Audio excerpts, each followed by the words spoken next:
Nous sommes au centre hospitalier et universitaire de Brazzaville. Ici, les services d'urgence, de gynécologie, d'infirmerie et autres sont assurés par un nombre restreint du personnel soignant. La grève, annoncée par l'intersyndicat du CHUB le 31 mai dernier, est effective depuis ce lundi 3 juin. Le grévier même, ils ont dit que ceux qui sont à l'extérieur peuvent le rentrer, mais les cas d'urgence quand même rentrent. Ils reçoivent, en tout cas, non, l'accueil est bien. Suite à ce mouvement de grève, le directeur général du CHUB a fait part des dispositions prises pour assurer le service minimum nécessaire à la prise en charge des patients.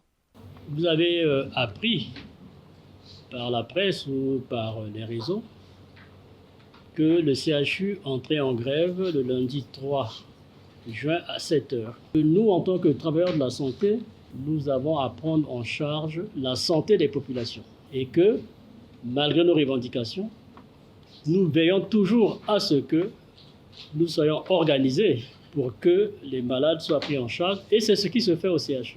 Je peux constater que ce matin, tout le personnel a son poste de travail régulièrement et vous pourrez le vérifier vous-même.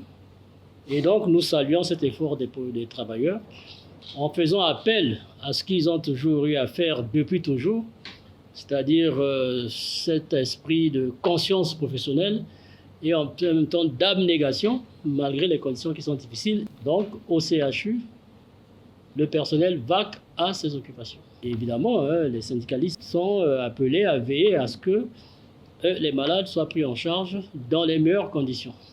Malgré ces difficultés-là, le CHU est ouvert à toute la population et que la population peut continuer à venir au CHU parce qu'ils trouveront un personnel consciencieux, prêt à se dévouer et à se mettre à leur service. La grève, observée par les professionnels de santé au centre hospitalier et universitaire de Brazzaville, est consécutive au non-paiement des arriérés de salaire des agents de cette structure hospitalière par le gouvernement et la concomitance du paiement des salaires avec les fonctionnaires de l'État.